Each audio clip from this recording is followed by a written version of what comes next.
know otherwise, at least not until after the fact. All right, so again, so everything that we're going to do is kind of like assume a pretty general background in statistical mechanics, especially classical statistical mechanics. We're not going to do anything with like involving quantum or discrete energy levels or anything like that. And the first place that I always like to start with this stuff is to think about starting with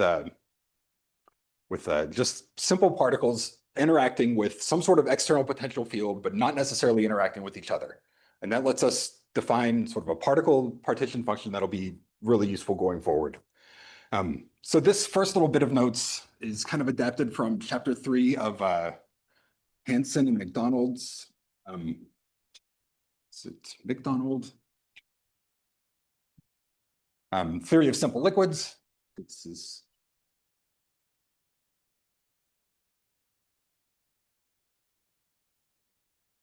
So there's a nice section in there on particles interacting with fields, and this book also does some treatment of classical density functional theory that's pretty good. And it's mostly coming though from section 4.1 of Fredrickson's equilibrium theory of inhomogeneous polymers.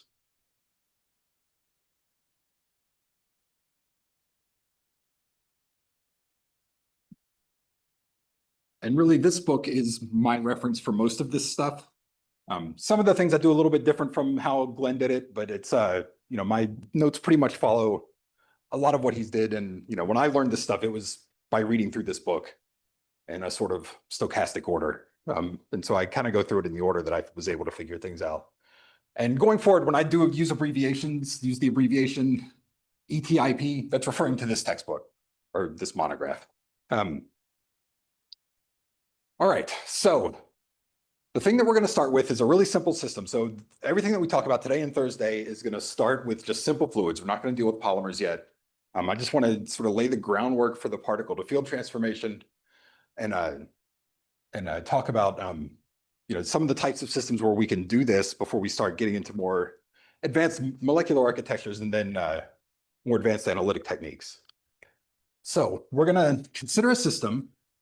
So it's going to be a toy system. And we're going to have n molecules. So I'm going to use lowercase n to indicate molecules. When we get to polymers, capital N will be related to the number of monomers. So we'll reserve it for that. And it's going to be a usual set of molecules. There'll be kinetic energy. There will be potentially a potential energy. And for this simple example, we're going to assume that the molecules only interact with an external field, not with each other. Right? And so our Hamiltonian, or the total energy of the system, there's going to be a kinetic term plus a potential energy term plus a field term that I'll write as W. And this W is going to behave like a potential energy. And it's going to be the integral over all space, the particle density, and I'll define this momentarily, times the field at that location. All right, so this thing, this rho hat of R, is going to be important for everything that we do when we have these discussions. And this is where all of the particle coordinates are going to get buried, right? So this is sum from over all the particles and just delta functions, right? So the particles are just centered at some location in space and they're point particles, at least with the way that we're describing things for now. And so if we plug that in here, then for each term in that sum, we can take the integral and we'll just get that this is the field part of the energy is just the value of that field evaluated at the location of the particle, right? Just like sort of like the electrostatic potential energy where you can evaluate the electrostatic potential at the location multiplied by the charge. That gives you the contribution to the energy. It's the same kind of thing here. Right, so then our field thing is integral dr. We write this as sum over I.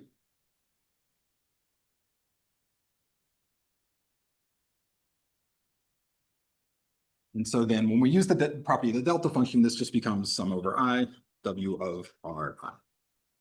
Yeah, well, Yes, thank you. Yes. And specifically, it's a 3-vector. Well, whatever dimensionality, I guess. Yeah, thank you for that. Right. And so then this is an integral over the x, y, and z components of all space. And let me see, well, the next thing I'm going to do is write down the partition function for this guy. Actually, let me define W real quick. So W of R is some spatially varying field.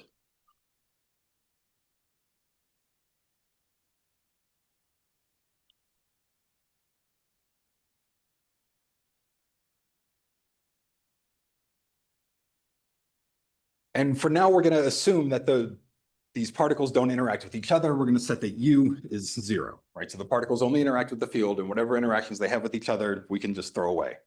And that's just going to be our starting point. In like 5 minutes, we'll relax that assumption. All right. So with the total energy of the system defined like this, there's really only 2 parts of it that we have to care about. The kinetic energy, since it's a classical system, we're generally not going to care about that either. So we can say that, so we can integrate that out pretty directly. And so the partition function for the system, right, the thing that gives us all the stat mech, is going to be integral dp to the n, dr to the n. And so again, each one of these integrals represents a 3n integral operation, right? So it's all 3 components of the momentum in the position. Then we have e to the minus beta h. And beta is going to be the usual 1 over kt. So all of our energies are going to be relative to kt throughout. And then, the momentum part, we don't need to go through it explicitly, but it's Gaussian, so you can integrate that out, and it just becomes the thermal de Broglie wavelength and the prefactor. And so then we'll have 1 over in factorial de Broglie wavelength, and then integral dr to the n e to the minus beta w.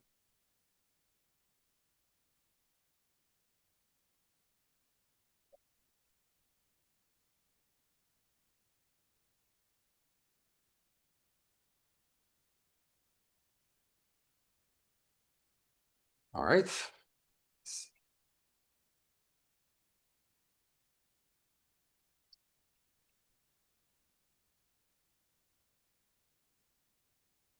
So let me see, I skipped some steps in my notes. Okay, so now the next thing that we can do is break this up into a bunch of things that are all multiplied together, but are all identical. So I'm going to focus on this integral term. So let's just pluck off this guy and manipulate it a little bit. And so we'll have dr to the n e to the minus beta w. And then I can plug in this last expression for the field term. So then we'll have integral dr to the n e to the minus beta sum over I w of ri.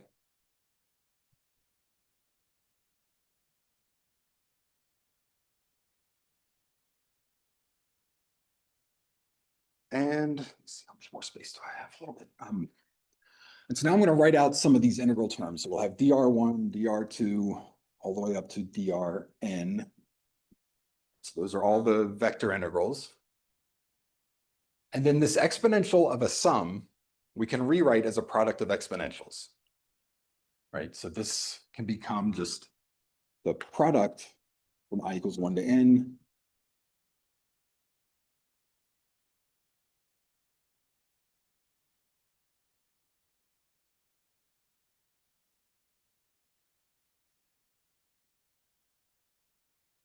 and then sort of the next, sort of one of the big observations that we will exploit over and over and over again, so I want to make sure that it's clear, is that this is n factors of the same thing all multiplied together.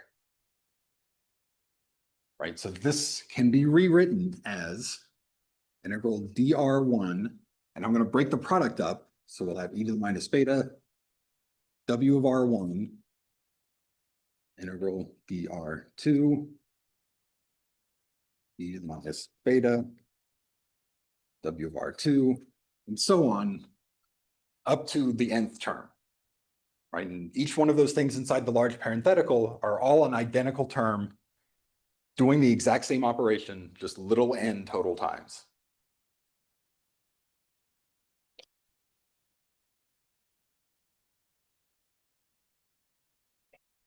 And so what we're going to do is take this whole thing and use it to define a quantity that's going to serve as a molecular partition function. In this case, it's just for a simple point particle, but it'll be more complicated next time, or maybe in a couple of meetings.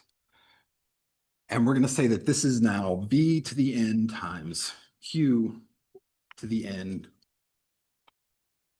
And this q is going to have a functional dependence on the field w. And so our q of w in this case is going to be 1 over v interval dr e to the minus beta w of r.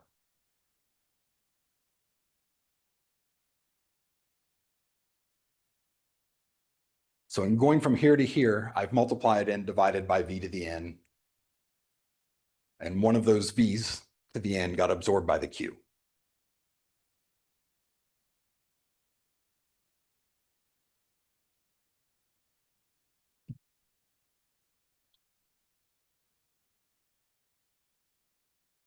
All right, and so then this thing is what we're going to think of as a molecular partition function.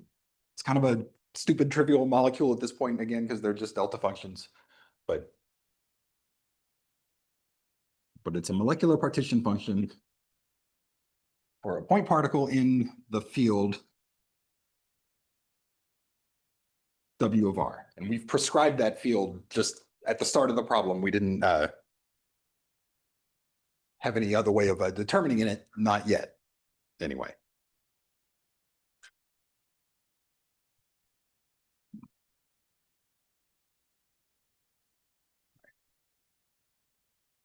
But again, the whole point of this first little bit is really just to get to here where we can define this molecular partition function. So if we're good with that, then we can jump straight to the interacting many particle system, which is obviously going to be a little bit more interesting. But if there's any questions about this, you certainly don't hesitate to ask.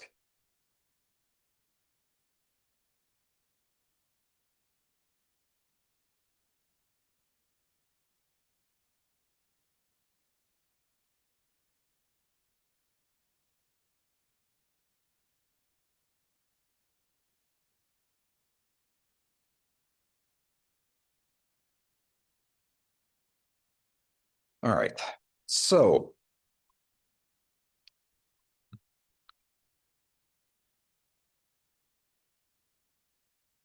so we're going to change things up a little bit and add a little bit more of the next wrinkle of complexity to the whole thing. And so let's do a couple of things. First of all, we're going to get rid of the potential field W. We're going to set that to 0. We're going to go back to the systems where we just have particles interacting with each other. So we're basically on to a new example at this point. And we're going to assume particles interact through pair potentials. So we're going to have pairwise interactions.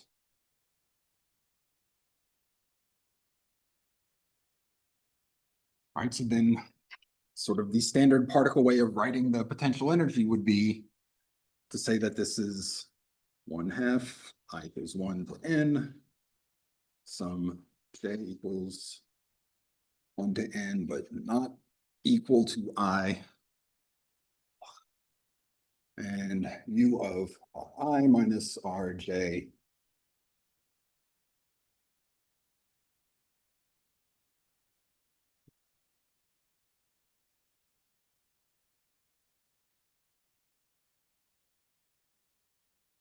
And the other thing that I'm going to do just going forward is set beta equals to 1, which means that everything that has units of energy is just going to be in units of energy relative to whatever KT is. All right, so we can just stop caring about KT. And if it's ever ambiguous where there should be a factor of KT or whatever, don't hesitate to ask. All right. And so we still have the same definition with of our microscopic density. So we still have our rho hat of R. This is still sum over J, delta of R minus RJ.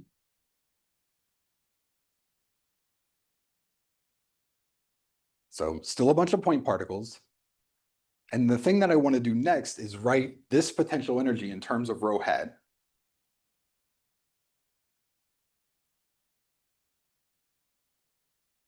And so we can say that the total potential energy is going to be 1/2. And now since we've defined this as a function of space, we have to integrate over space. So we'll have integral dr, integral dr prime, number of particles that we have at R,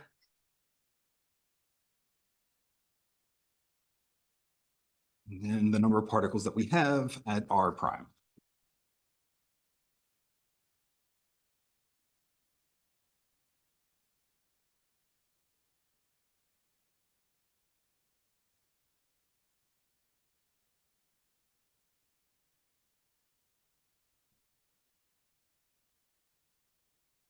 But there is a small wrinkle that's wrong between here and here, right? The one difference that we have down here is that there's nothing in here that removes the I equals J term, right? Which we specifically excluded up here. But down here, when we just have rho hat multiplying by rho hat, there's not like a clean way of removing that. So we're just going to subtract it out analytically. We're just going to say that this is whatever the potential is at R equals 0. And we're going to assume that this is a well-defined operation that we can do. If you have something like Coulomb's law where you might have divergences, this can be problematic. And it can show up in the model down the line, but for now, we're just going to toss that under the rug and assume that this is a constant that we can just ignore.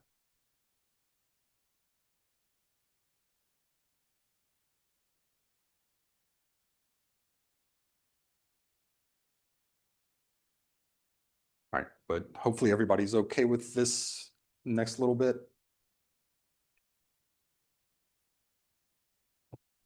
All right. So with the second model that we're playing with is a little bit more complicated. We now have pairwise interactions, but we can still write down our partition function.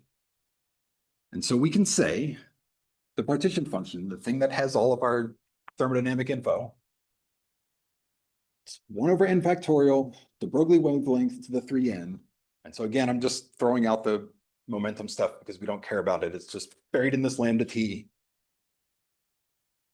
And then we have integral dr to the n, and then e to the minus beta total potential energy. And I'm going to go ahead and break that e to the minus beta u into these two terms. So we'll have e to the plus 1/2 u0 times n.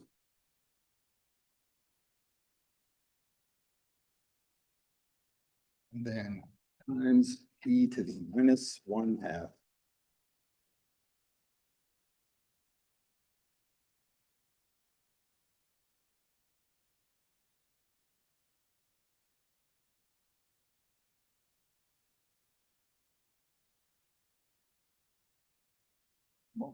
of rho hat r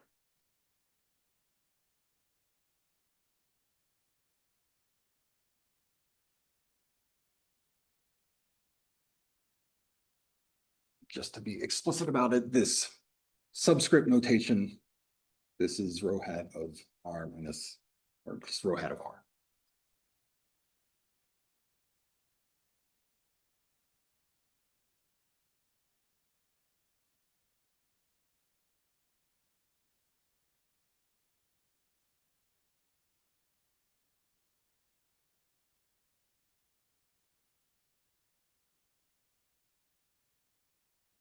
All right. So this thing is a constant, so it pulls through the integral. Don't need to care about that anymore. This thing is a constant, so I'm just going to define a prefactor of a bunch of constants that we're generally not going to care about as e to the 1/2 u0 over lambda t cubed. Actually, let me use a make it more apparent. So I'm going to use a cursive Z for the prefactor. I'm old and I use cursive sometimes. And so we'll say that this is Z0 to the N over n factorial. And then the thing that we're left with is integral dr to the N e to the minus 1/2 over dr prime.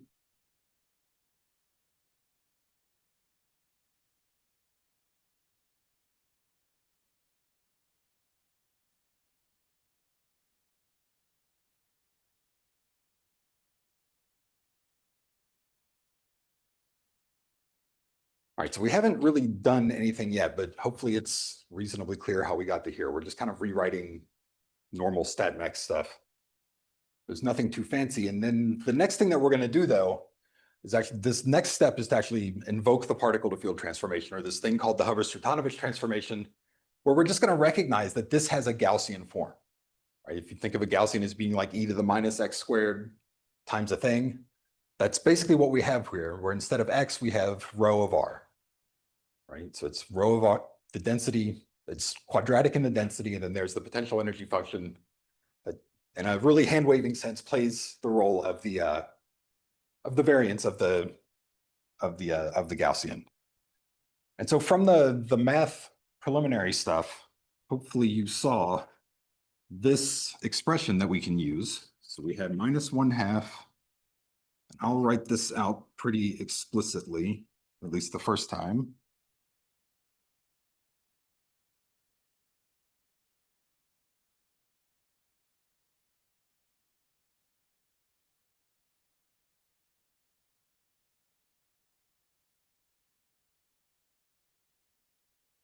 So from the math preliminaries, we hopefully saw that this can be rewritten using these Gaussian functional integrals as something like a functional Fourier transform. So then this can be an integral over field configurations, path integral dw, and then we'll have exponential minus 1/2 integral dr prime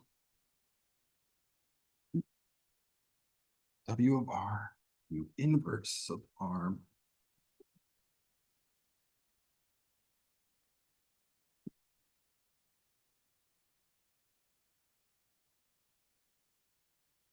oh, sorry, forgot the most important part, plus I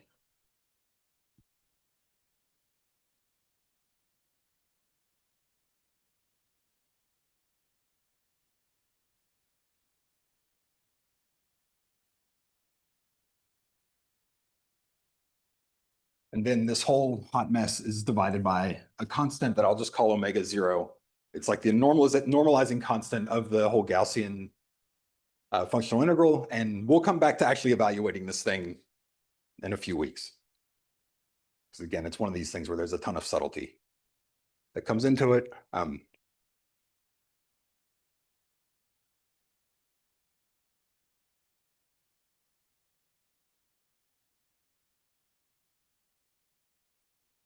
Right. So this step, we're just going to treat as like a math thing for now. But what it actually does to the model is really cool. And we'll talk about it multiple times over and over again.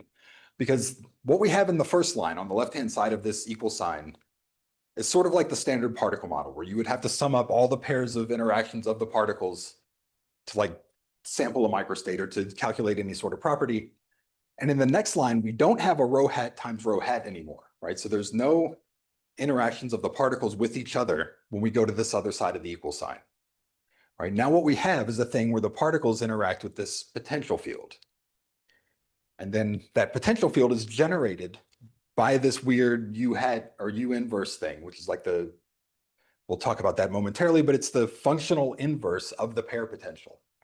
And again, so you end up basically with these couplings between the potential field at different locations that give rise to densities to microstates that'll be weighted with different probabilities depending on how much they affect the density field and how those particles would interact with each other. And so that's something that we're going to exploit a lot as we go forward. But really the key thing is that we've gotten rid of these stupid rho hats that are multiplying each other in the same double integral sign. because there's not really anything you can do analytically to attack this, the left-hand side of this equal sign. But down here, once you've integrated out a lot of the particle coordinates, there are analytic things that we can do to start thinking about this. And that's where we're going to go with all of this. All right, so let's manipulate this a little bit further. Let me think. There's one other thing I want to highlight, and that's this I that's right here. That's I want to make it clear that that's not a particle index I, that's imaginary unit I. So square root of -1, which is a big complicating factor for using the field theories in practice, but we'll talk about that a bit. All right, so let's clean this stuff up a little bit. Let me see, I missed writing down an assumption. So we're going to assume that our U of R has a functional inverse.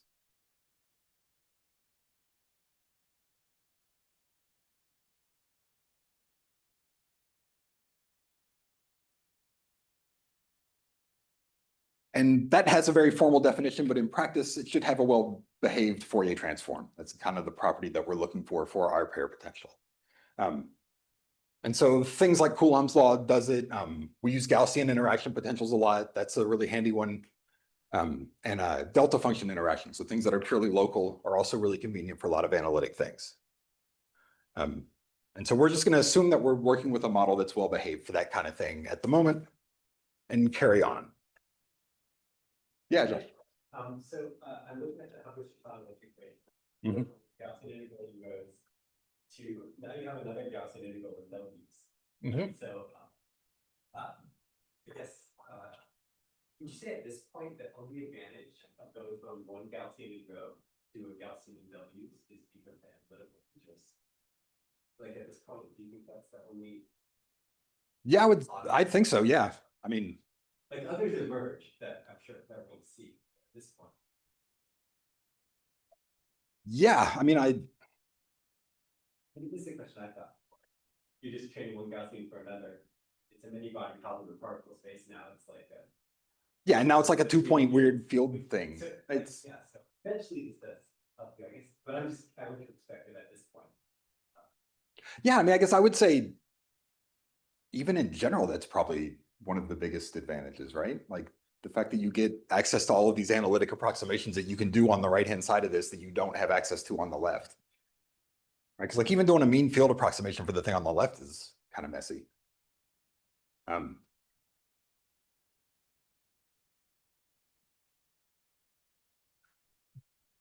Yeah, I think that has to be like one of the main advantages. Yeah, I don't know. It's no, it's fine. Yeah. Sam? Yeah. This final term we've got here, Yeah, down here. this whole thing is divided by omega. Yes, the whole mess is divided by omega 0, and omega 0 is just basically this thing up to here, like to the W. This is just what's inside the integral. Yes, that's right. So this whole hot mess on the right-hand side is going to replace this. Yeah. Right? So we haven't gotten rid of the integral over particle coordinates yet. That's still a thing we have to deal with. But that'll be the next step that we have to get rid of. Yeah. This is the next. Well, sorry, it goes, yeah, the whole exponential. Yeah. Yeah. And in fact, that's the next thing that I'm going to write down is just replacing that exponential with this right-hand side. And assuming that our pair potential has a functional inverse, I want to emphasize that this is an equality, right? There's no approximations in this. Yeah, go for it. Are there any sort of functions U of R that this doesn't hold? I can't really think of one off the top of my head. What kind of? Like repulsive WCA, I don't think is well behaved for this, right? Okay. Yeah, I've never tried to numerically do it, but I don't think it. No, I mean like Gaussian repulsions work okay. But yeah, generally you want to avoid things that have divergences. Coulomb's law is one of the exceptions where we can kind of deal with it. But even like the divergence that's in there shows up in as a UV divergence, which is the thing we'll talk about down the line. I actually don't know like specifically why repulsive WCA doesn't work and like Coulomb does. Next I- one, right, when it be, like R1, you can fix, but you couldn't fix R2 or anything that diverges faster. Got it? WCA, what's the form for WCA? It's like Leonard Jones just cut off at the minimum. Yeah. Anything greater than 1 can. But I might be thinking of a different scenario. One I'm row not- equal. So, I mean, Right. Yeah, the way I would think about it is, it has a functional inverse, like Fourier transform is defined for all K. And so you just take that Fourier transform and see what happens. So okay, it could be what you're saying is exactly correct, that, you know, one of our is okay, one of our R squared is too fast. But you could see that borne out precisely in the math if you just take the Fourier. yeah, right, okay, that makes sense. But what I Yeah, have that's, said is I have put our WCA into, you know, and I brute forced through that Fourier transform and you can see that it doesn't exist for certain values. okay. So. And it's more than just- No, Is it more than I- just K equals 0 that kills it? Certainly K equals 0 would kill it because since it's diverging at Yeah. K equals 0, K equals 0 is the spatial average. Right. And so. Yeah, So, but I think that, I don't remember the details. okay, yeah, all right. That helps, okay. Okay, so let's make the substitution. All right, so we're gonna plug in, and again, if folks on Zoom have questions, you can also chime in. I think we can hear you. So we'll plug in for the exponential with the right-hand side of this hot mess. And we're gonna break it up into two pieces. So I'm gonna write it as a product of two exponentials. So our partition function, again, equal sign, no approximately equals. Z0 to the n, in factorial, omega 0. So these are all the constants that we have floating around. I'm going to move the integral over field configurations out to the front. And then on the next term, we'll have dr to the n. And then I'm going to have two exponentials in here. So we'll have e to the minus 1/2 dr prime w of r inverse r prime w of r prime. Right, and then this is going to be multiplied by e to the I integral dr w of r rho hat r. And I think that's it. And then I'm going to tell you to put a star next to this equation because we're going to come back to it and use this kind of intermediate form later on to derive something that we'll need.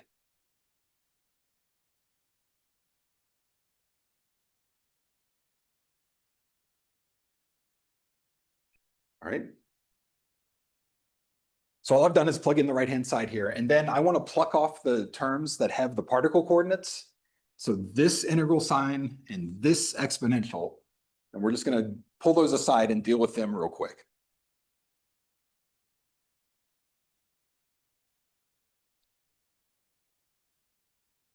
All right, so we'll have our integral dr to the n, e to the imaginary units dr w of r rho hat of r.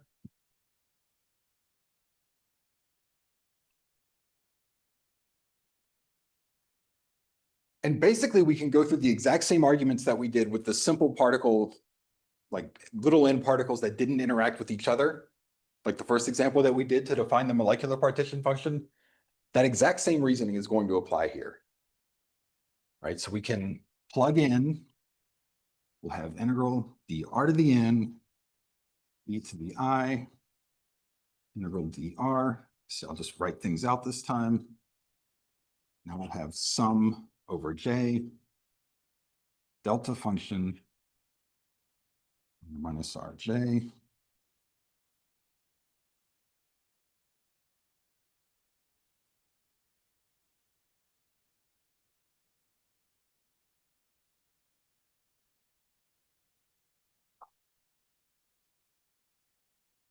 All right, then all of this stuff, it's an exponential of a sum. Well, actually, we can take the integrals real quick to get rid of the integral signs. This will become integral the R to the N,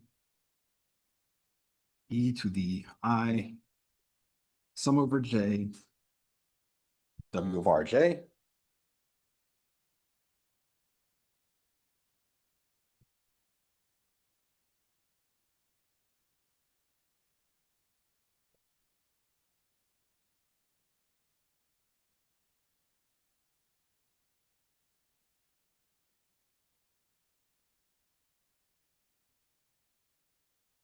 And then this is where we can use the same argument that we did for the particles interacting with the field before, where we can say that this whole thing, it's just a continuation of what we had here, is going to be integral dr e to the I W of R. And then raised to the nth power. Right, so we break the exponential up into a bunch of exponentials that are all multiplying each other.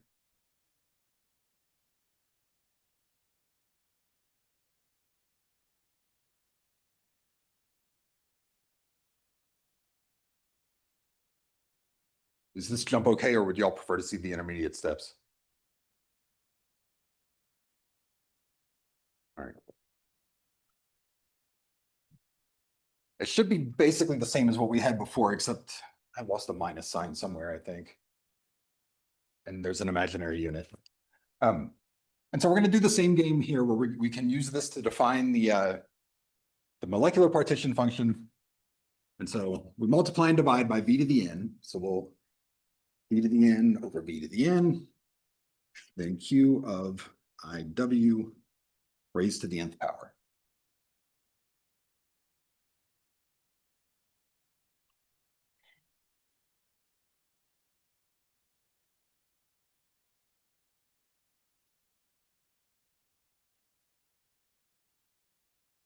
All right.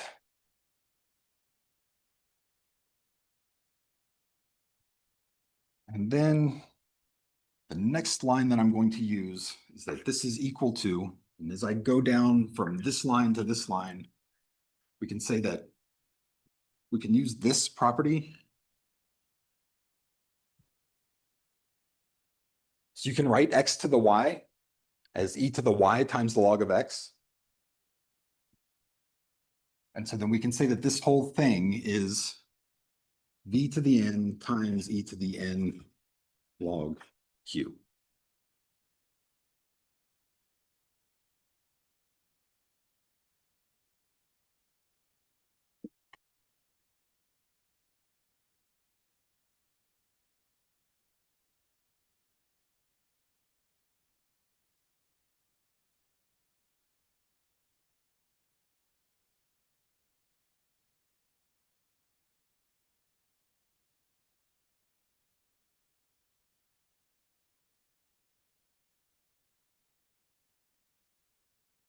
All right, and now the really cool thing that we've done is we've basically gotten rid of all of the particle coordinates from the partition function. So when we plug all of this back in, so we plug this into Z.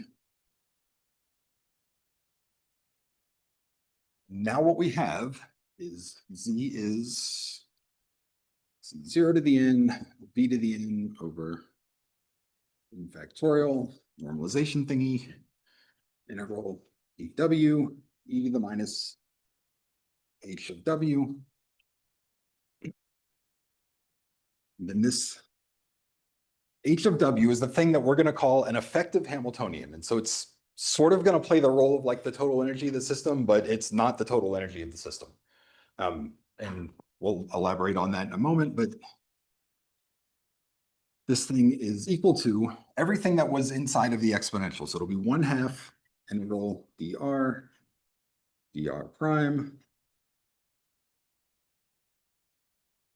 w of r, the potential inverse, and then we have minus n log q of IW. And this thing, this q of IW is 1 over v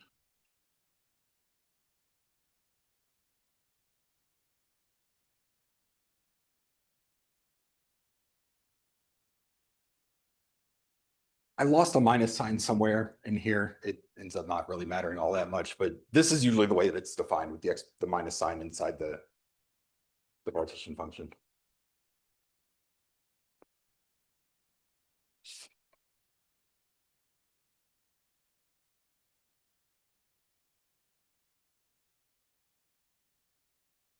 All right, so that's the basic math of the sort of basic Hubbard-Stratanovich transformation. So we've gone from particles to fields. And again, the really cool thing that we've done is that now we don't have even the particle coordinates really in the partition function at all, except for one. Right? We have one particle that's sitting in the field, and we have to basically integrate overall space and compute these statistical weights of that one guy. And then we just take the log of it, multiply by n, and that gives us the statistics of all of the particles in that field. And then there's this other term that's going to weight the different field configurations based on the pair potential that'll tell us how the particles will be distributed in that field. And that's kind of how the structure of all of this thing ends up working. But the nice thing though is that we've gotten rid of this, pairwise interaction, so we don't have this n squared type of operation anymore. And we have something that we can actually do some analytics with to approximate this guy. And there's a lot of advantages to working with this field theory version versus the particle version of the partition function that will hopefully become more clear as we go through more of this.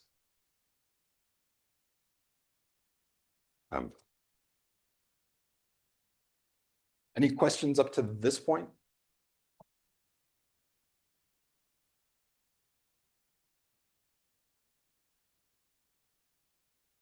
Yeah, Josh. That we feel that should have. We think about being coupled through the pair potential through that first. So I actually, Or I treat it like a mathematical object that we don't. So, I mean, for the longest time, I sort of treated it as just like a math thing, and didn't let myself get too overly concerned about it. But I think that's kind of a lazy on my part way of thinking about it. I actually find that the easiest way to picture these things is not to think of them in terms of the Hamiltonian like we've written it here, but in terms of like the forces on the fields when we take the derivatives of the Hamiltonian with respect to the potential fields. Which actually, why don't we just go ahead and do that? Maybe a little bit out of order, but I can still talk through it.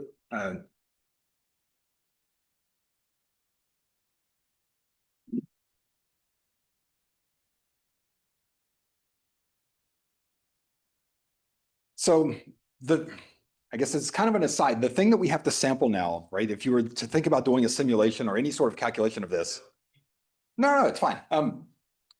Like since we don't have particle coordinates as the degrees of freedom anymore, we have field variables, right? And this is like a continuous spatially varying thing, W of R. That's the thing that we have to sample that will give us the different weightings of the various microstates. And if you're going to evolve it using any kind of like minimization scheme to like minimize the free energy or something like that, the thing that you end up needing is, and maybe I'll show this a little bit more transparently later, but is the variational derivative of this effective Hamiltonian with respect to the field. Right, so it's basically taking the functional derivative of this thing with respect to the fields, and then you can see how that will evolve the system to kind of minimize the free energy, which is, we'll talk about the mean field approximation headed a little bit later, but still I think it's illuminating to see this, because when you take the variational derivative, what you get from the first term is, so it's basically a w squared term, so you will end up with, what is it? Integral dr prime r prime. And then I'm just going to tell you that when you do it for the second term, this becomes, what is it, n over qv e to the minus I, sorry, it's w of r.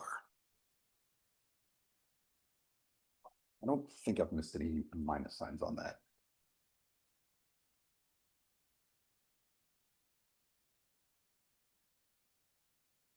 maybe this isn't going to be as intuitive as I thought it would be.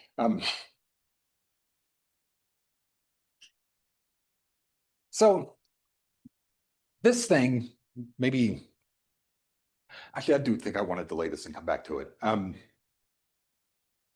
Because this is going to be our density operator, right? So this is like the thing that tells us where the particles are distributed. Like this thing tells us kind of the probability of seeing a particle at a given position. And so then this term is sort of driving the fields to optimize how the particles are arranged relative to this potential energy function, right? And but I honestly think that's more clear after we've done a little bit more of the definitions, and I can go back and rewrite this in terms of some of the operators that are maybe a little bit more intuitive. Then we can also write this in Fourier space, which I think also kind of helps a bit. So to be continued, we will come back to this. Let me define a few more things first. Yeah, sorry, I thought I was ready for that. Okay, so I want to take a small aside to talk just a little bit about like the typical forms that are used here, and some of the sort of pros and cons of this. So this thing is what we will call an effective Hamiltonian.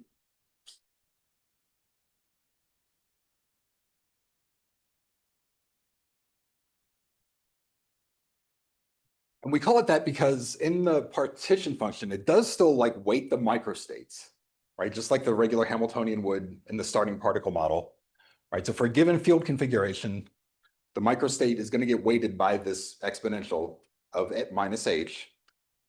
But it's not a Hamiltonian in the like classical mechanics sense. You can't get like equations of motion from it or anything like that, right? So it's not something that has all the geometry preservation stuff that real Hamiltonians have. So it cannot give like classical equations of motion.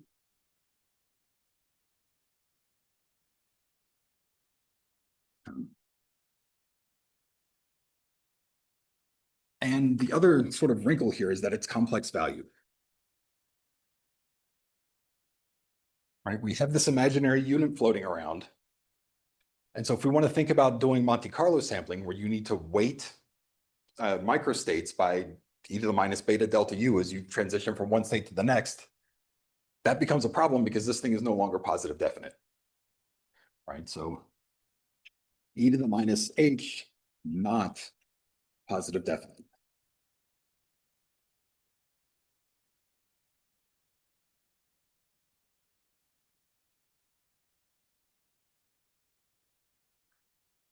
And so that's a problem for some things.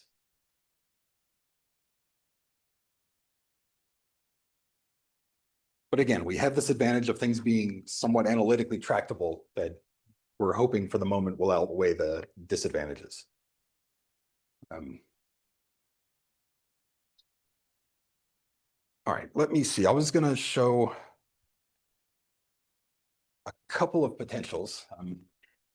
So sample potentials.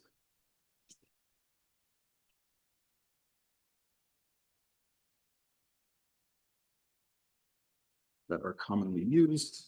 All right, so the first one is just a contact repulsion. This one is by far the most commonly used one. It's just a simple Dirac delta function repulsion where two things will repel each other if they're sitting on top of each other. The strength of that is given by U0. And they don't feel each other if they're even a tiny little bit apart. And for this guy, the functional inverse is over U0 delta of R. So we will do examples with this one.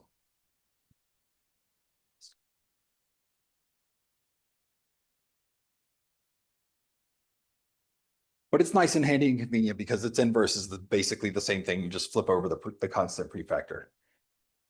The other one that's convenient that's used a lot is the Yukawa potential. So Yukawa potential. So this is a potential that shows up for screened electrostatics. If you have electrostatic interactions in the presence of a lot of other salt. And so this thing is U of R is R e to the minus kappa R.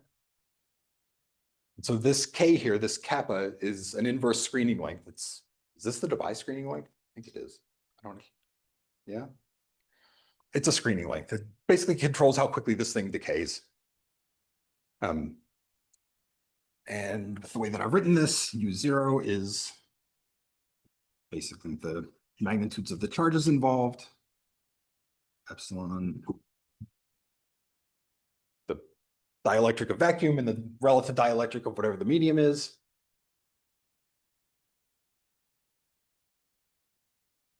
And one of the things that we're going to quickly see as we go through all this stuff is that most of these things are much more convenient to think about in Fourier space instead of real space. And so this guy, this u tilde of k, so when I write things as a function of wave vector k, that's my notation for a Fourier transform. This is going to be u0 over so normalization 2 pi cubed, and this becomes 1 over k squared plus kappa squared. So it's the wave vector, the Fourier wave vector k squared, and then kappa is the screening length that shows up in the the exponential.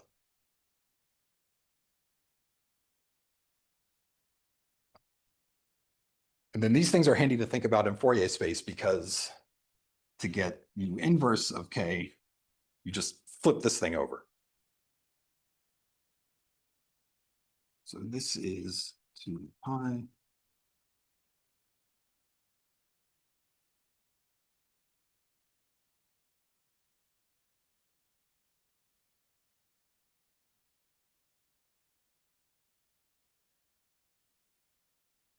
And this is the sort of sneaky way that we get the functional inverse for the Coulomb law, because we can just take the limit as kappa goes to 0 to get back to the standard Coulomb's law. And so if we take limit as kappa goes to 0, then we have the u of r is just constant over r.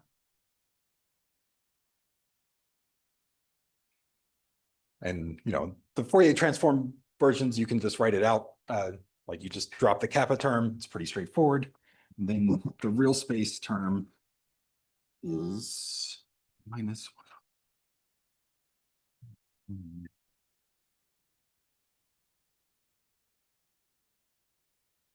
It's a gradient operating on a delta function. And again, this makes more, we will go through a specific example with Coulomb's law next time, because I think this is a really clean way of deriving like Poisson-Boltzmann. But for now, we'll just take this as the complicated calculus mess that it is.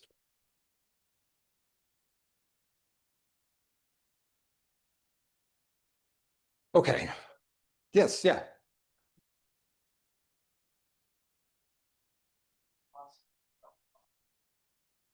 Zero everywhere except for that one R though.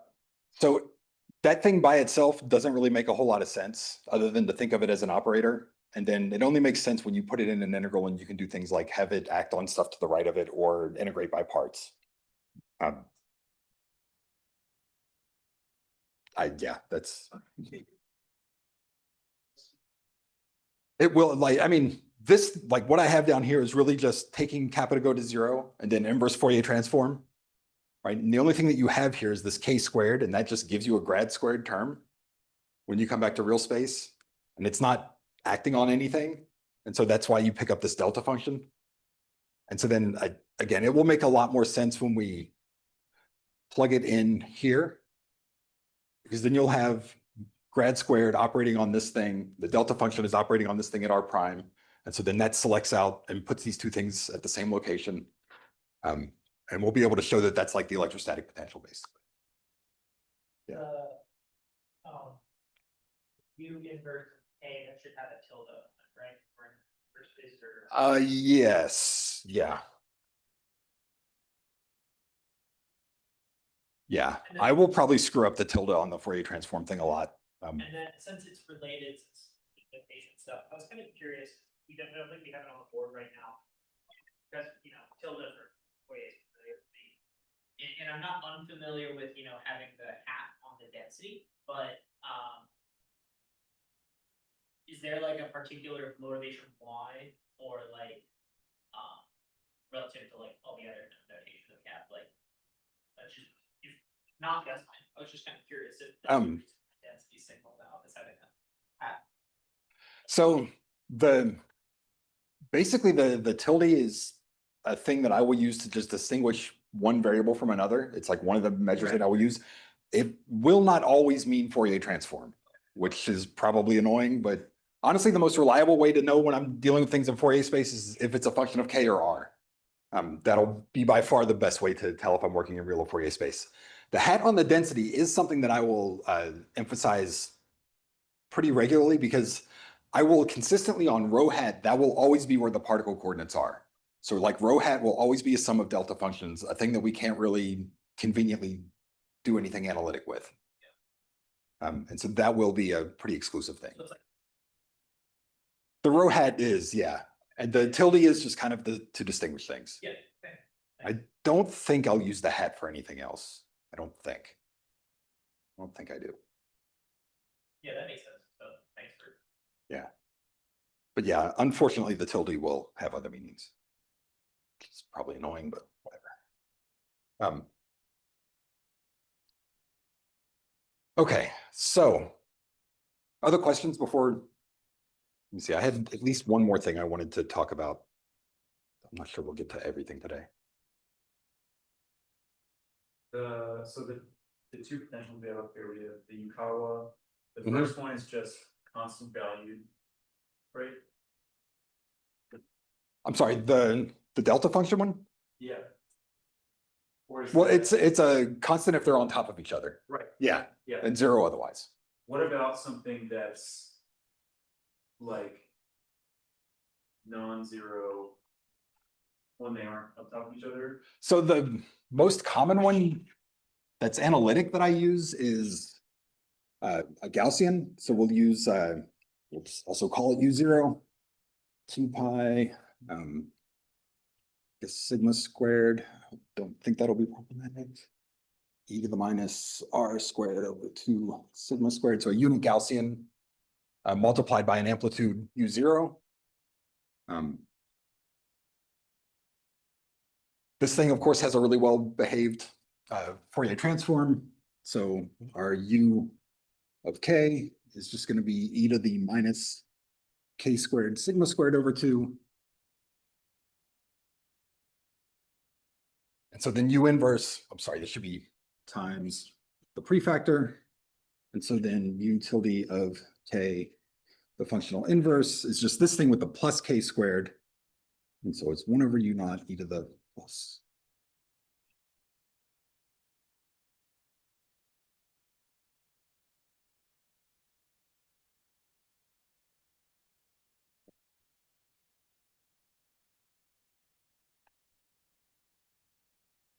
And then again, you can bring this guy back to real space, but similar to the Coulomb potential, you end up with like an operator. So it's an exponential to the minus grad squared times the delta function, which is just sort of a messy thing to think about.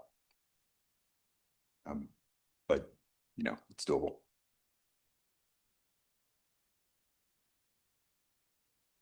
All right. Other questions? And these are the ones that I use most commonly that are analytic. Anything that's like well-behaved numerically as a Fourier transform, you can also work with just numerically. Like if you can just throw it into FFT and look at it and it's like a smooth, well-behaved function, it'll work just fine. At least for numerical analysis.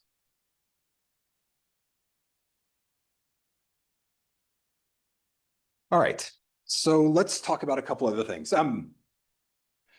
So again, this right here sort of summarizes the structure of a simple field theory for a one component system.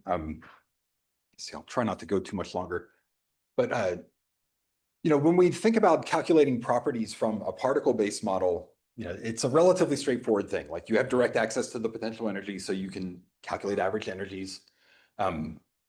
But for a field theory, it is a little bit, there's sort of an analogy with quantum mechanics, which is where all of this math kind of got its start. And that you kind of have to derive operators to compute different thermodynamic properties, right? So derivatives and things that you can, get analytic results for that are equal to real thermodynamic properties that you might care about. So let's see what that might look like. I mean, I guess in general, if we want to compute an average,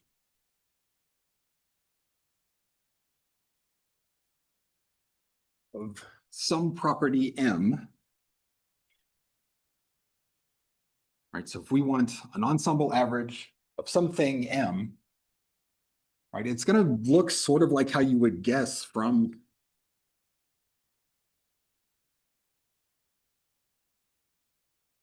sort of standard StatMech formulas, right? You have to integrate over all of your degrees of freedom, the thing you want the average of times the Boltzmann weight, and then normalize by the integral over all the degrees of freedom again. But the problem becomes coming up with the expression for M. And so here you have to basically go through the derivation of how do you connect different thermodynamic properties, which is most of what we're going to talk about, back to something that we can express as a function of the field variables. And this is again one of these places where there's like pros and cons to using the field theory versus the particle simulation. But one of the big advantages that you get is in computing things like the chemical potential, because that's a colossal pain in the neck using in a particle simulation. But this thing is going to be defined for our purposes as df dn. And this is in the constant volume and temperature. And F is generally what I use for Helmholtz free energy. A lot of people use A, whatever. But the cool thing though is that since we don't have N as like the actual number of particles, where N shows up in this model is just, well, there's stuff in the prefactor, but those are easy to deal with. But then the only place that N shows up that's really complicated to deal with is on this log Q term. And presumably we can take the derivative of N log Q. And so this turns out to not be all that bad in a field theory, right? So this, when we write this in terms of the StatMech variables, this is still minus KT d log Z dn. Again, fixed V and T. And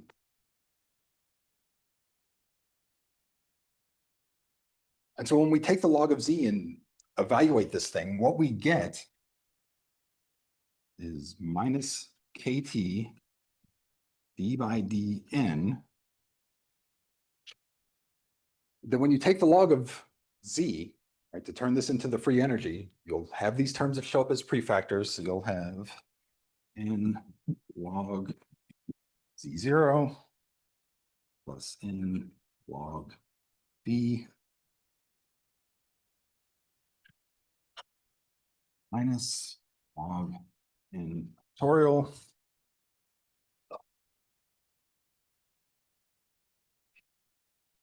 Then plus log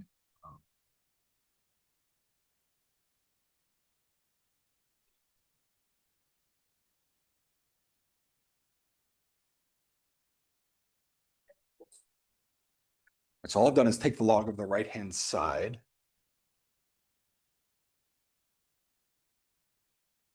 I think I want to leave, well, yeah, I'm going to leave those equations up. Jump over here.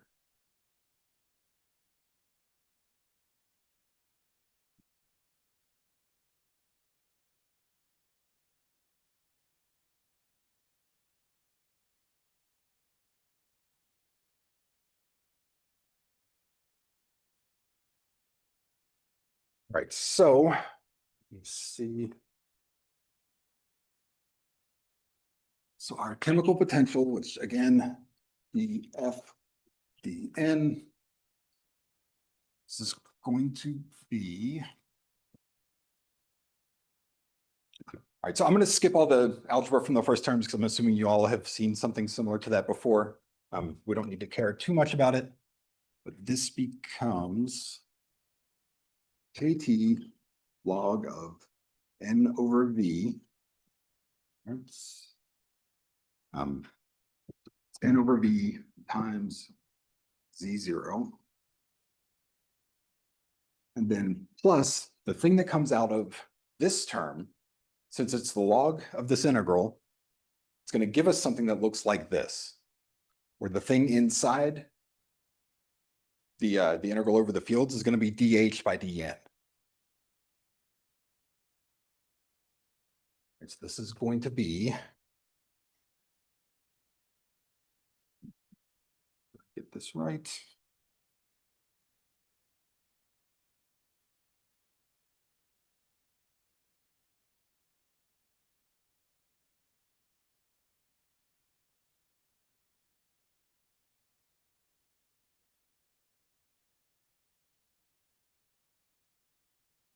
Did I drop a minus sign?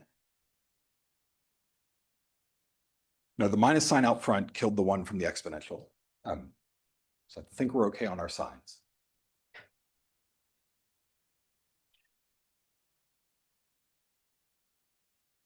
And so this whole thing is just KT log N over V Z0 plus, and now this is just average or ensemble average of DHDN.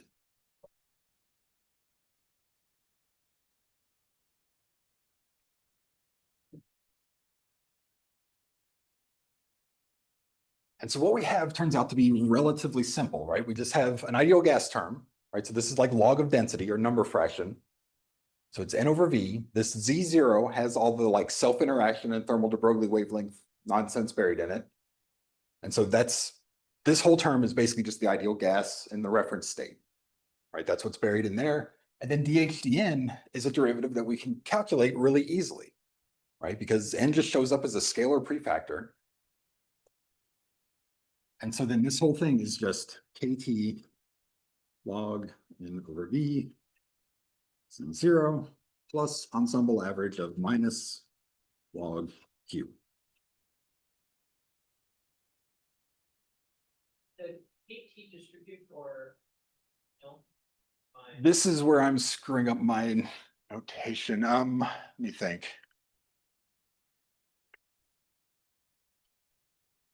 I should probably have just not started. Yeah, that's, although that screws up here too, right? So it's, I mean, H has units of 1 over KT. I mean, yeah, let's just write this as mu over KT. Yeah, that's the cleanest thing to do.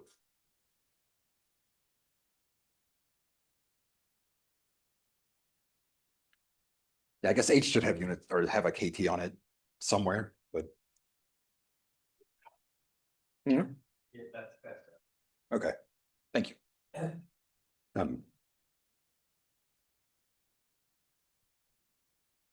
And so this thing, like all we need to do is, for the different field configurations that we might sample, we just compute the exponential of that field. That'll give us a spatially varying exponential of that thing, and then integrate it. That gives us Q. And then we ensemble average that over whatever fields we happen to visit, and that gives us the chemical potential, right? And if you want to do things like calculate phase equilibria, like one of the conditions that you're going to care about is making the chemical potential of different components the same in different phases. And since you have like a really clean analytic thing for that, that really helps a lot. And so chemical potential turns out to be super, super convenient to work with in the field theory language when it's, again, a colossal pain in the neck to work with in a particle simulation. And so that's one of the big advantages that we run into.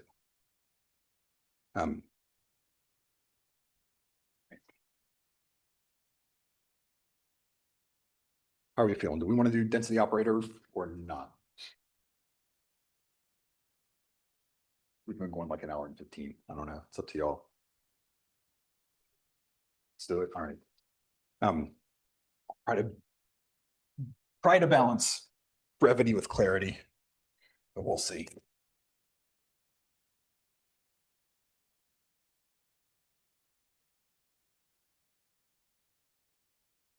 Okay, so that gives us the chemical potential, but what if we just want like the average density profile? I mean, one of the things that we always if you've seen people give talks where they show field theory phase diagrams, one of the things that you often will see are things like lamellar density profiles, where you have oscillations of A and B densities. And so you need to be able to compute things like an average density. And since we've gotten rid of the particle coordinates, it's maybe not obvious how we would go about that. Because we don't have particle positions to average over to compute densities. And so there's a bunch of different ways of showing this. Josh, you may have your own favorite way of doing this. This is where I go back to that equation that I had you star. So the thing that we want is the average of rho hat of R, right? So the average density of where our particles are in our calculation. And I'm going to suggest that you return to the equation that I starred. Right, and so remember that start equation was this intermediate step when we were going from particles to fields, but we hadn't completely gotten rid of all the particles yet. All right. And so it's kind of a long, messy equation. You don't need to necessarily write it back out again, but I'm going to need it handy. So let me write it real quick. The 0, I think there's a v to the n, dw, e to the minus 1/2.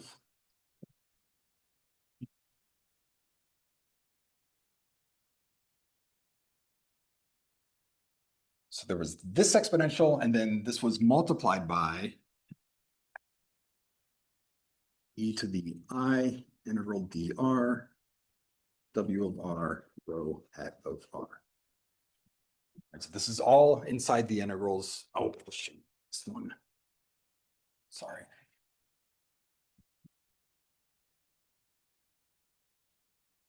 The thing that should be in here is integral dr to the n. Sorry.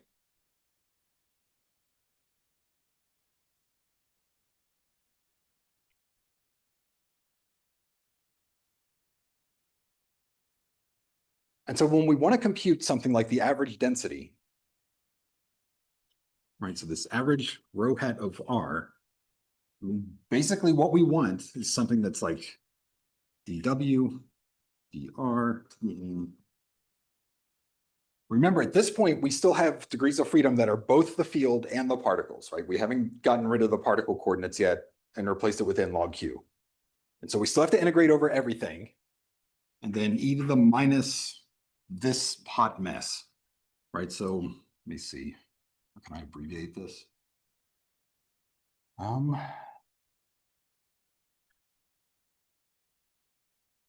going to call this whole term just HW. It's just like the field dependent part. So this will be minus HW means e to the I.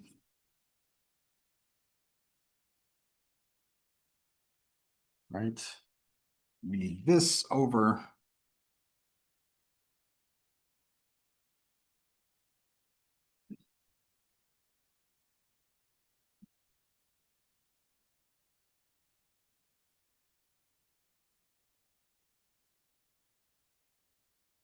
this is the thing that we're after.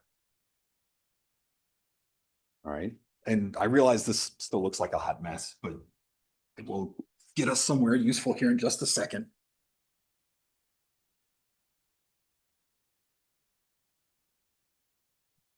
The thing that we can recognize is that we can write this numerator as a derivative of this exponential, right? So if we take d by d exponential with respect to I times w, that will pull down rho hat, right, into the prefactor. Right, so we can take this whole ensemble average, assuming you all buy that this is the expression that we're actually after for the rho hat. But if we take this whole thing, we can rewrite it as rho hat of r is integral dw e to the minus. There's the field dependent part, and then we can say dr to the n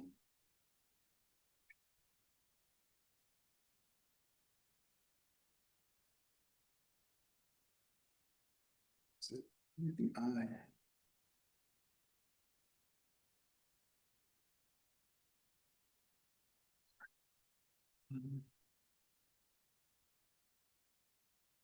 Then divided by our normalization stuff.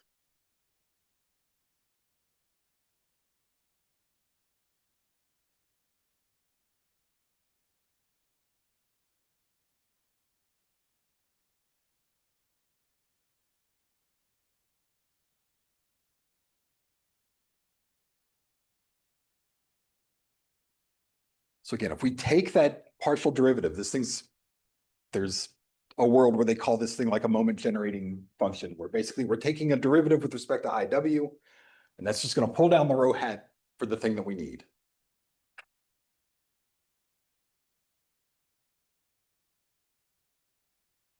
And then the other thing that we can use, right, so this variational derivative doesn't care about the particle coordinates. And like this integral dr and this exponential are all of the things that went together to turn into this whole mess into e to the n log q. Right, so all of that math still applies. Right, so see, how do I want to rationalize this?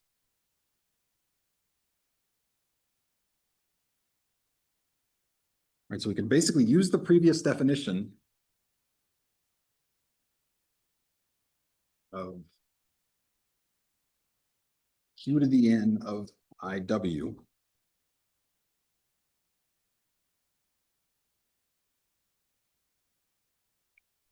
And this integral over dr will go away because it will commute with this derivative. And this exponential will just become e to the n log q, or e to the minus n log q. And so then what we get is this density operator that's integral dw e to the minus hw d by d iw of r e to the n log u of w.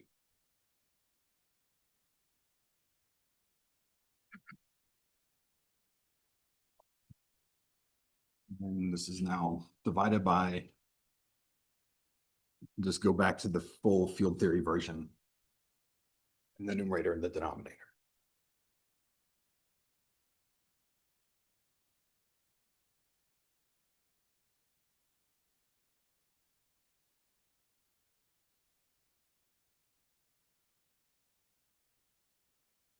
Right, and so since this is the derivative of an exponential, you're going to get the derivative of the argument of the exponential and the exponential back. Right, and so then you end up with the original field theory effective Hamiltonian all back inside the exponential. And then the thing multiplying it is going to be integral dw e to the minus hw plus n log q of iw. And then we'll have multiplied by the derivative of the exponential, which is d by d iw n log q, right? And then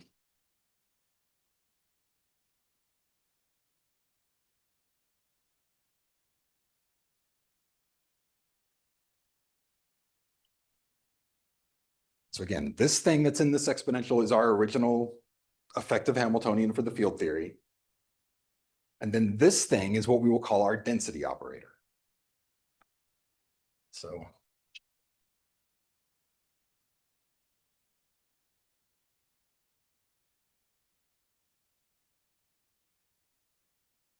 and again, I think I have lost a minus sign somewhere, but this is the other place where I will use the tilde pretty often, is for the density operator. So there's going to be different definitions of density floating around. So this is IW, and this is minus n over q, dq by d IW, yeah.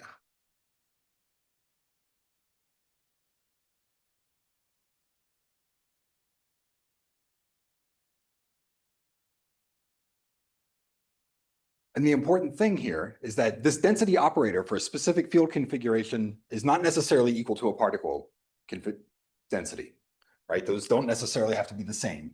But when you take the ensemble average of the particle density, right? So this means averaging over, particle coordinates, Boltzmann weighting them and all that fun stuff. This is equal to taking the average of the density field operator over different field configurations. The individual microstates might be different from each other, but once you've taken the ensemble average, they should be equal.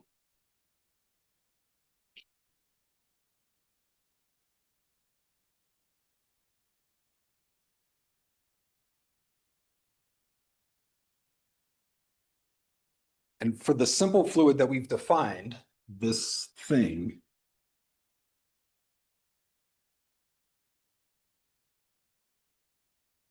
it's just, where is it? N over Q B e to the minus I W of R.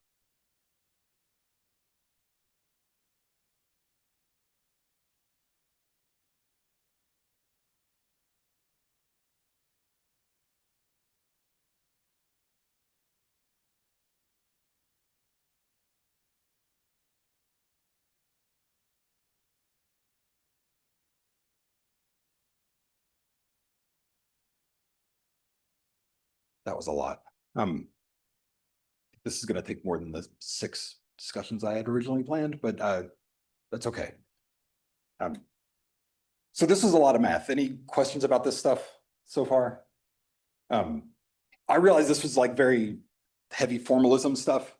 My goal with next time is to talk through like the basics of the mean field approximation, which shows how you can get like really simple analytic thermodynamic models out of it. We'll show how you can use all of this mess to derive like the Poisson-Boltzmann equation really easily.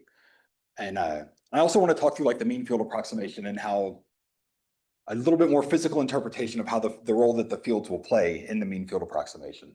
Because basically what you can show is that the potential field I times W, like this product, it's just the density field multiplied by the pair potential, right? And so then whatever this external potential thing is, it's just basically going to the potential, a convolution of the pair potential with the density field, which is, maybe somewhat intuitive, but it's, it's something we'll talk through in a little bit more detail next time. I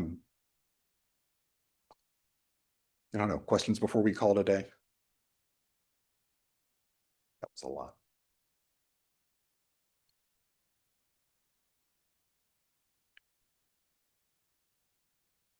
All right. I guess the only couple other things I'll say is, this week I was planning for us to meet again on Thursday. I'll send around a link to wherever I end up posting the videos. I'm not sure exactly where I'm going to host them yet, but I'll find a place and send the link around. And yeah, I guess otherwise we'll catch up again on Thursday for those that I haven't scared off. Yeah, that's my plan. All of them, we have this room every Tuesday and Thursday, I think through the first week of July. And then I'll probably extend the reservation for a little bit longer. At some point, I also want to discuss some of the suggestions that people had. I'll see how much interest there is in some of the things that people brought up. Some of them I'm not sure that I could talk about intelligently. Some of them might be a little bit messy, but we could still do it. And others I don't think I can. But all right, well, that'll be it. Thanks everybody for coming, and hopefully I'll see you all on Thursday.